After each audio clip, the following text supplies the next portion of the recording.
This is NTV.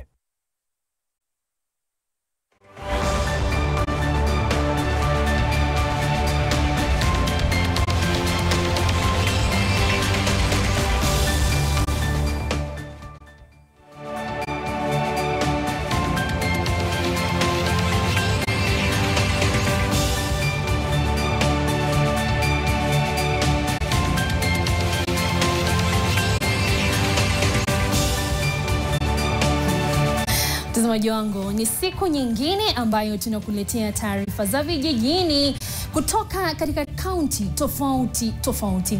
Vile tuna ripoti yako ni kutoka vijiji vya Kambi, Gema na Kaoroka huko Kapseret, ambapo wakazi wanalilia kwa kukosa umeme. Na kukujulisha tu baada ya taarifa hizi za leo mashinani, mduara utaingia na gavana wa Trans Nzoia George Natembeya. Baadhi wanamuita kiongozi wa Tawe Movement. Huko aliko salamu za huko naambiwa ni Omwami Orie.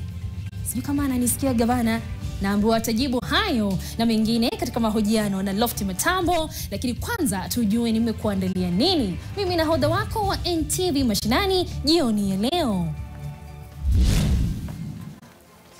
Maafisa wa DCI huko Molo wa wanasa washukiwa wawili waliokuwa wakiwalaghai wanabiashara kuwa maafisa wa shirika linalotathmini ubora wa bidhaa. Benson Pelipeli ni mwanamazingira ambaye amejitolea kupanda miti kutoka kaunti ya Pokot Magharibi. Katika ripoti yako, wakazi wa Kapseret wanalalamikia ukosefu wa umeme kisa na maana transformer iliharibika. Huko Narok tutakupa simulizi za binti wanaotengeneza simu. Je, mbona wakaingia katika biashara yenye changamoto nyingi?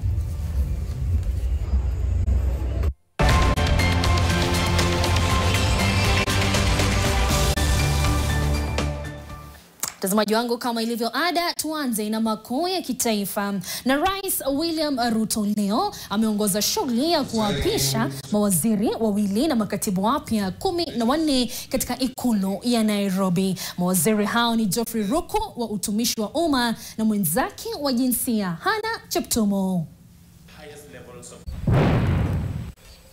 Familia moja huko Kitengela inaomboleza mmoja wao, Benjamin Kioko, ambaye alifia katika mkasa wa moto katika miliki ya Kiarabu Jumapili iliyopita. Taarifa kutoka katibu wa wizara wa mambo ya nje, Daktari Korir Sing'oei, inaonyesha kuwa orofa ililokuwa mwenda zake ilishika moto, ila haijatoa maelezo zaidi.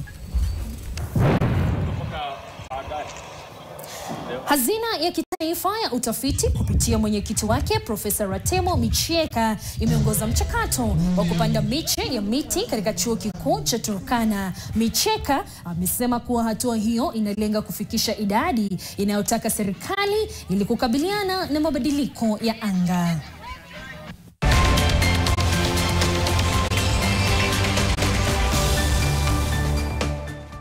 Mtazamaji, mzima anaanza kukupakulia mashinani, alafu pia naona kibarua ingela mashinani yote ya online tuweze kusemezana. Sasa maafisa wa DCI wa kutoka kituo cha polisi cha Molo wamewatia mbaroni washukiwa wawili waliokuwa wakiwalaghai wafanya biashara wakijifanya ni maafisa wa kutoka kitengo cha kukagua ubora wa bidhaa. Kuna madai kuwa washukiwa hao walikuwa wakishirikiana na maafisa wa serikali kutoka eneo hilo. Jameson Dongo ana maelezo zaidi.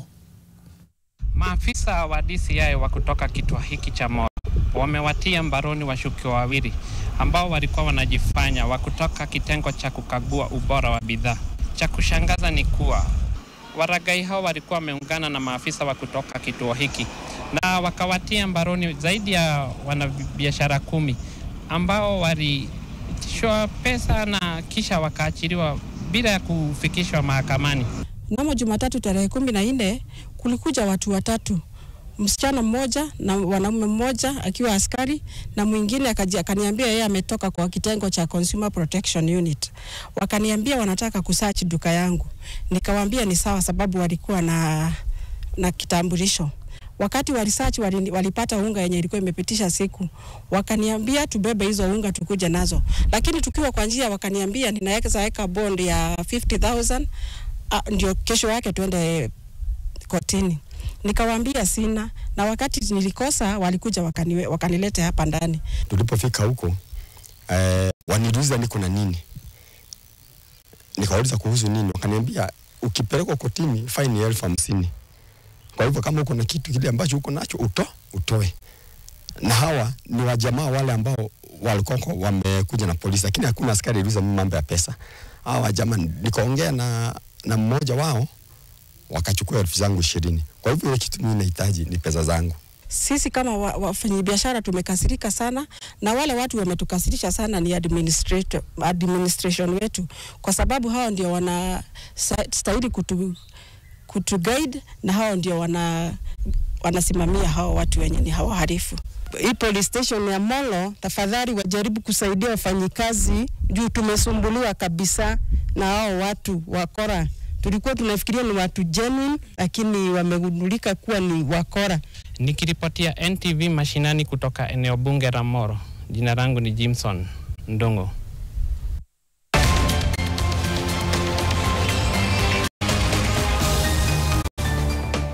Mtazamaji wangu, taarifa ifuatayo hii ni ile kila siku nakwambia. Chukua simu yako ya smartphone, jirekodi kisha ututumie na tutakupanga. Kuna bwana mmoja ametutumia, wacha tumpange. Na wakazi kutoka vijiji vya kambi wa Gema na Kauroko katika eneo bunge la Kapseret, kaunti ya Uasin Gishu wamejitokeza kulalamikia kutokuwa na nguvu za umeme kwa zaidi ya wiki sasa. Ni jambo ambalo anasema limesitisha na kuathiri biashara nyingi na kusababisha kuongezeka kwa hatari ya usalama, kwani visa vya wizi na uvamizi pia wameweza kushuhudia kipindi hicho. Mwanahabari wetu hii leo ni Jorai Wekesa, ambaye ni mwanafunzi wa wanahabari kutoka chuo cha Anwai cha ufundi cha Eldoret. Tazama.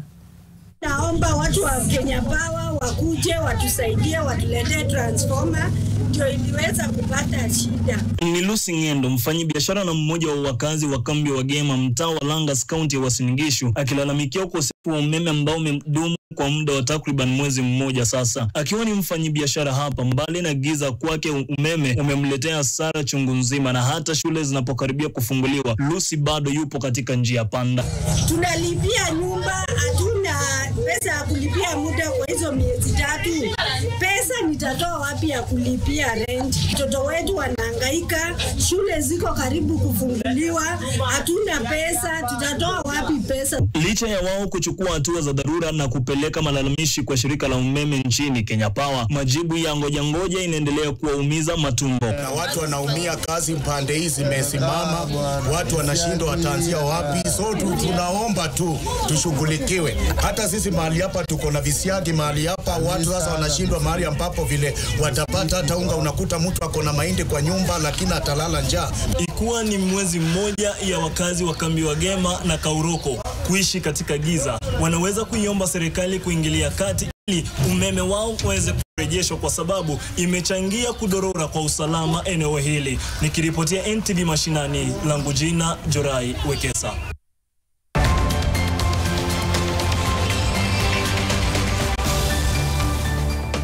Asante sana Jorai Wekesa, huyo anatoka Eldoret Polytechnic. Wanafunzi wengine mko wapi? Mnatazama tu, fanyeni mambo kama huyo bwana, ama washughulikia hata na wale ambao wanasema pale kisiagi ndo wamekwama zaidi kufuatia hitilafu ya umeme Kapseret.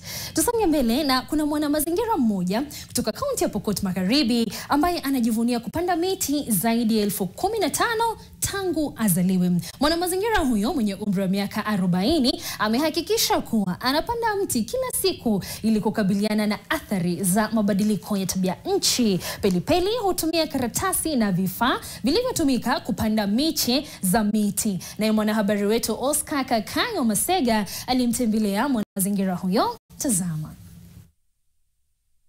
Kaunti ya Pokot Magharibi ni kaunti ya ukame. Hii ni kutokana na kiangazi ambacho hushuhudiwa katika eneo hili. Leo hii nimesimama kwenye kijiji cha Kilimanjaro, eneo la Chemochoi. Katika eneo hili, mazingira na mandhari ya eneo hili yameweza kubadilishwa. Hii ni kutokana na juhudi za mwanamazingira Benson Pelipeli Yose. ambaye ameweza kupanda miche na miti mingi. Kuna mwaka 40 times 365 unapata kwamba miti 15 tulianza kufunga kuanzia 2022 kufunga na siku yangu. Tuko mbele sasa. Kuanzia 2021 tulianza nursery hapa within Kapenguria ward kumobilize watu waweze kwa pande miti. Tumeanza kupeana miti over 30,000. Hiyo ni plus. Tumeanza kufanya ile recycle reuse zaidi ya miti 3,100. Bwana Pelipeli amekuwa mtu mwenye ubunifu, ambapo yeye hutumia vifaa ama makaratasi ambayo yalitumika kama vile karatasi za mikate, majani, simiti na hata pamba za watoto. So we encourage watu waweze kutumia hii waste product. Tufuatilie mpaka mwisho wa hii kitu tunanunua, kama ya mkate, kama hii ya maji, tusitupe. Tuko na shortage ya miti ya kienyeji katika dunia yote. Tuhakikishe watu waweke tree nursery, waweze wapande miti, waweze kujua maana ya miti, tuweze kuwa na hewa safi na tukatae kukata miti. Upanzi wa miti ni swala ambalo linafaa kukumbatiwa na kila mmoja nchini. Nikiripotia NTV Mashinani kutoka kijiji hiki cha Kilimanjaro, eneo la Chomochoi, jina langu ni Oscar Kakai wa Masega. Makofi Oscar. Kila wiki anasababisha kutoka kaunti ya Pokot Magharibi. Na mtazamaji wangu, nakwambia pia nawe unaweza ukasababisha popote pale ulipo. Ile mradi una simu tu yako ya smartphone, chukua rekodi video, simama hapo mbele, tuambie Lois, leo huku kuna sherehe, leo huku kuna kilio, tunasema hili na lile. Na haswa wanafunzi, haswa mnaosomea wanahabari, tumieni fursa hii. Namba yetu ya WhatsApp iko katika runinga yako, unaiona hapo. Tuma, alafu mimi hapa nahodha wako wa NTV Mashinani, Lois Wangoi, niko tayari na kikosi kizima kukupanga ile mradi nawe uweze kutufafanulia ya mashinani pako. Tuingie mashinani ya online, nione tunasema nini. Tunaye Peace Joy, anasema yeye yuko ndani. Asante sana Peace kwa kututizama. Patrick Mwema anasema yuko Muranga na anatutizama. Asante. Cheriot anasema kazi safi, hongera kwa hao mafundi kina dada, ni ripoti ambayo inakujia muda si mrefu. Pia Freeman na kuona Austin Mavoko, asante, anasema pia anatupata mbashara pamoja na Collins Kolom. Mtazamaji wangu, mambo ni mengi tu nimekuandalia, ikiwa taarifa hiyo kutoka Narok ambaye moja tayari anaitegea kina dada mafundi, lakini utarajie nini pindi narejea muda si mrefu.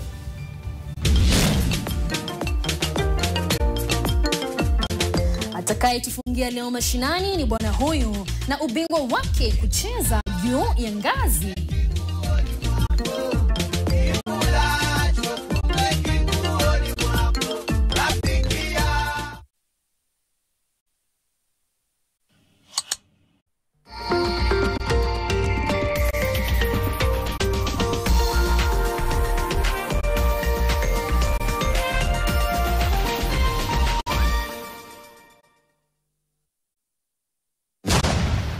This week on Cars with Big Boy Trev, we review the Isuzu D-Max Double Cab pickup, but not just any other pickup. This is the Eliud Kipchoge 1.59 edition. We check out its design, performance, practicality, 4x4 capability, and of course, give you a value for money analysis as to why this could be your next luxury pickup. Catch this and much more on your Cars with Big Boy Trev this Sunday at 5 p.m. only on NTV. Acne-prone skin, soap is not enough. Try Pure Active, the #1 anti-pimple cleanser with salicylic acid and charcoal, proven to reduce pimple-causing germs by up to 99.5%. 3 actions: wash, scrub, mask, for pure and clear skin. Garnier Pure Active 3-in-1 charcoal. By Garnier, naturally. This is NTV.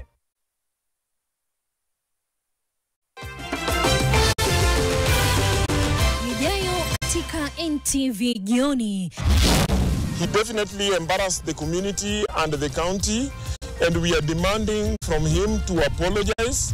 And if he does not apologize, definitely the MCAs are within their rights to hold him to account. Wataalamu wa mkoa wa Nyanza watishia kumbandua mamlakani gavana wa Siaya James Orengo. Je, kuna mkono wa Raila Odinga? I, Anna Wendot Cheptumo, being appointed a cabinet secretary of Kenya, do swear that I will at all time be faithful to the Republic of Kenya. Geoffrey Ruku na Hannah Cheptumo ndio mawaziri wapya katika baraza la mawaziri. Wamekula kiapo leo. Effective immediately, all transplant services, and in particular kidney transplant services at Medihill group of hospitals are hereby suspended. Waziri wa afya Aden Duale atoa amri ya kusitisha upandikizaji wa figo katika hospitali ya Medihill kutokana na madai ya biashara ya figo.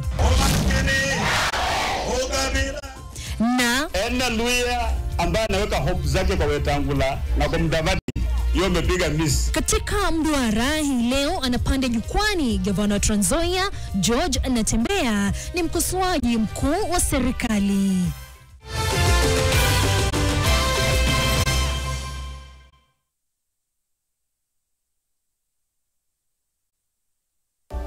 As a student, you can boost your career prospects by volunteering, especially in organizations connected to your career path.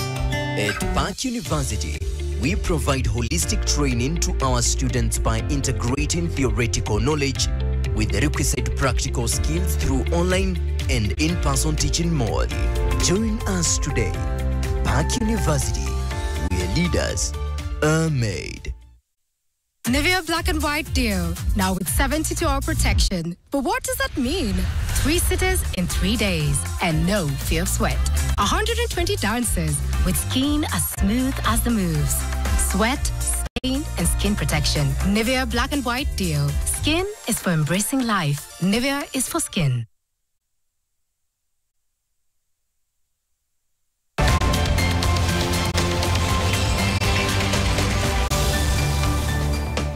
Mtazamaji wangu, awamu ya pili ya NTV Mashinani ndio huwa nafasi yangu ya kuwakaribisha wageni, alafu pia kuwapigia makofi wale mashabiki sugu. Tusonge mbele. Na wanafunzi wa chuo cha kiufundi cha Kisiwa ni eneo bunge la Kabuchai, kaunti ya Bungoma, wameelezea furaha yao ni kufuatia tangazo la Wizara ya Elimu kupandishwa hadhi kulingana na katibu wa TVET Esther Muoria. Baada ya kuzuru chuo hicho na kufanya mazungumzo na wadau katika sekta, amesema tayari mipango ya chuo hicho kitapandishwa ama iko tayari. Naye mwanahabari wetu wa huko ni Bwana Were anashuka rasmi. Cha kiufundi cha Kisiwa kimepandishwa hadhi na kuwa chuo anuai cha kitaifa baada ya katibu Esther Muoria kutembelea chuo hiki na kufanya mazungumzo kwa kina na baadhi ya washikadau katika chuo hiki. I am here at Kisiwa TTI, soon to be Kisiwa National Polytechnic, after we finish what we are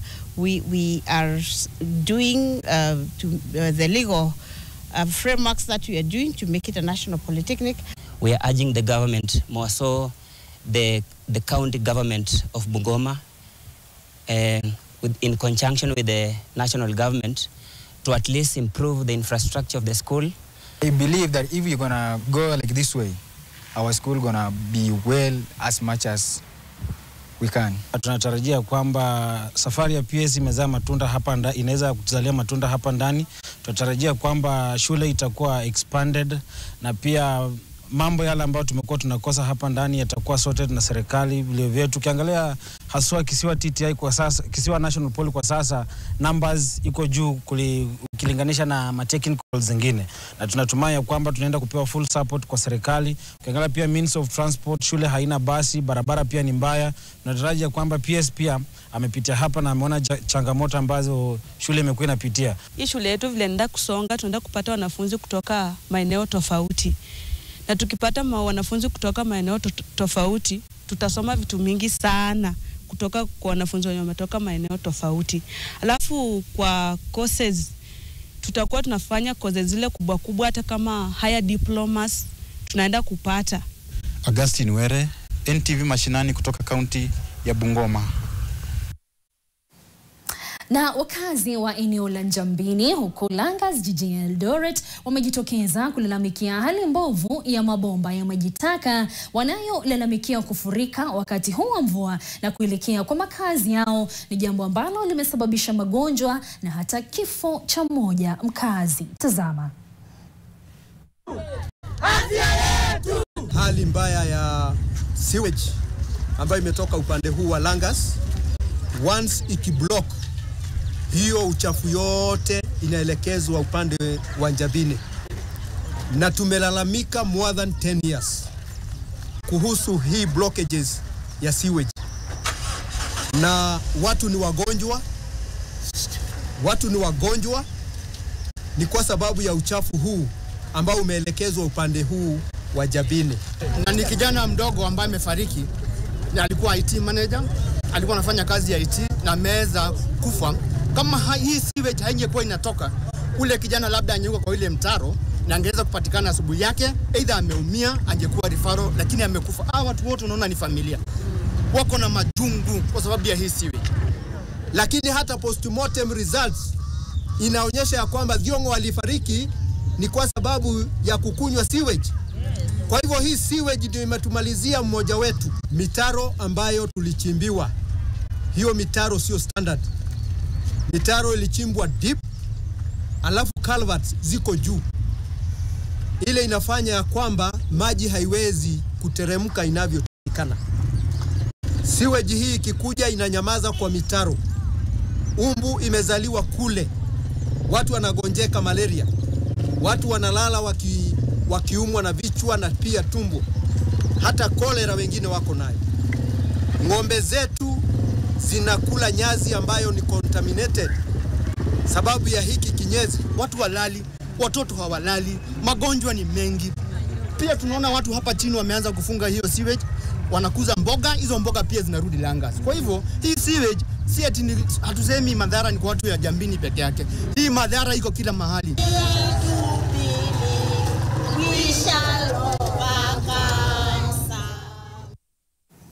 Mtazamaji wangu, na fundi wa simu ni jina ambalo si geni kwetu, lakini ingawa kwa muda mrefu fani hii imetawaliwa na wanaume, inaonekana hali sasa inabadilika. Katika kaunti ya Narok, kina dada sasa wamejitosa katika urekebishaji wa simu na wamejizolea umaarufu kuwa mafundi hodari. Toby Meso anatufungulia pazia na kutufahamisha zaidi kuhusu mabadiliko haya ya kijamii na bila shaka kiuchumi. Mke akiwa na nia anaweza kushinda vizingiti vyote. Hivi leo nimeweza kuungana na kina dada ambao ni magwiji wa kutengeneza simu katika tauni hii ya Narok. Na hivi leo ningependa kuweza kuchangamana na hao ili waweze kutueleza ni nini haswa inawasukuma kufanya kazi hii ya kutengeneza simu. Ungana nami. Naaminia kwa sababu hawajaini fail. Simu yetu wanatengeneza na kuwa sawa na hakuna walipengine nawezaenda, ni hapa tu naaminia. Kwa nini hasa unapenda mahali hapa labda kuleta simu kwa kina dada hao? Ninapenda huduma zao penye wanaishughulikia mambo ya simu. Hata isipotengenezwa mzuri bado tu nitarudisha tu na wananitengenezea tu. Simu haikuwa imetengenezeka, wakaniambia ninaweza irudisha. Wanitengenezee kwa mara ya pili bila malipo yoyote. Napenda hii kazi. Nilianza kutamani kazi nikiwa high school. Nilimaliza high school nikapata kazi tu ya kuuza accessories na simu. Kutoka hapo nikakuja nikapata mtu alinitrain, nikakuwa trained na nikajua kuunda simu. Changamoto ni mingi, kazi zote zinakuwa na changamoto. Ya kwanza ni watu wanaona kama wasichana hawawezi fanya hii kazi. Wanaaminia, wanasema hii kazi ni ya wanaume.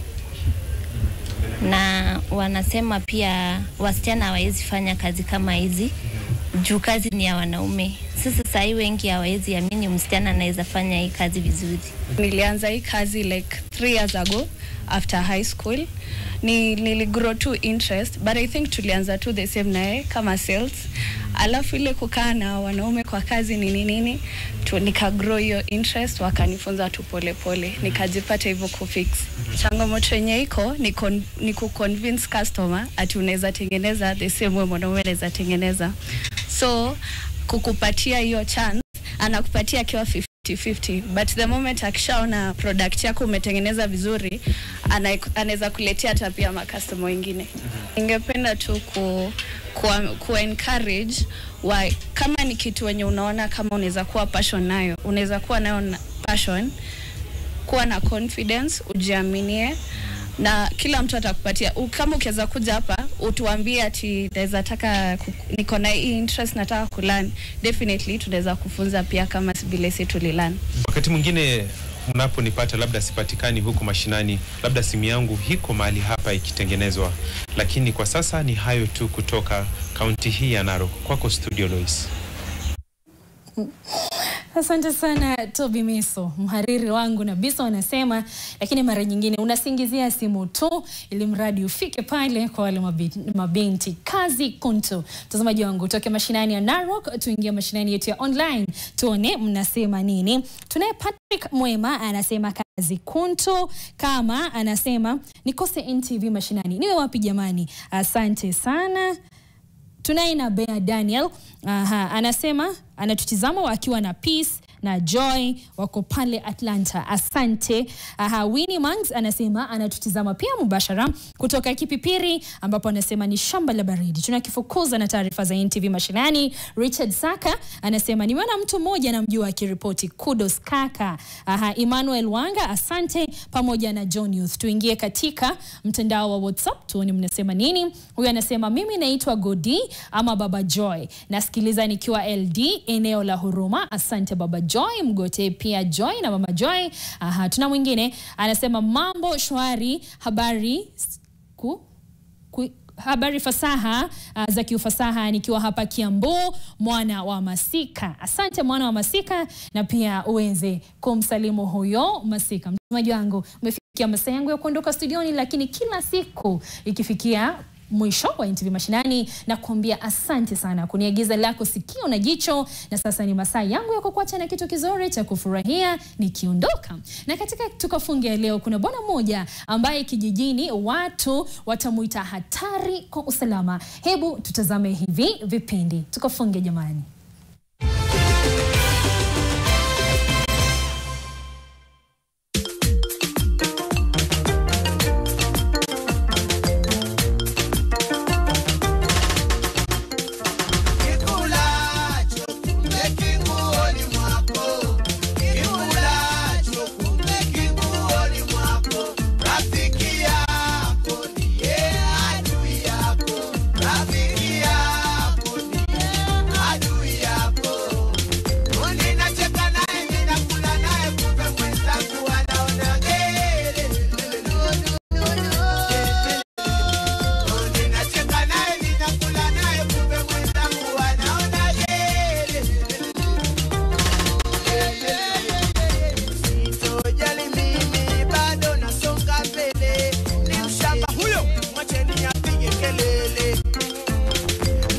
Kelele za chura zimnyimi tembo.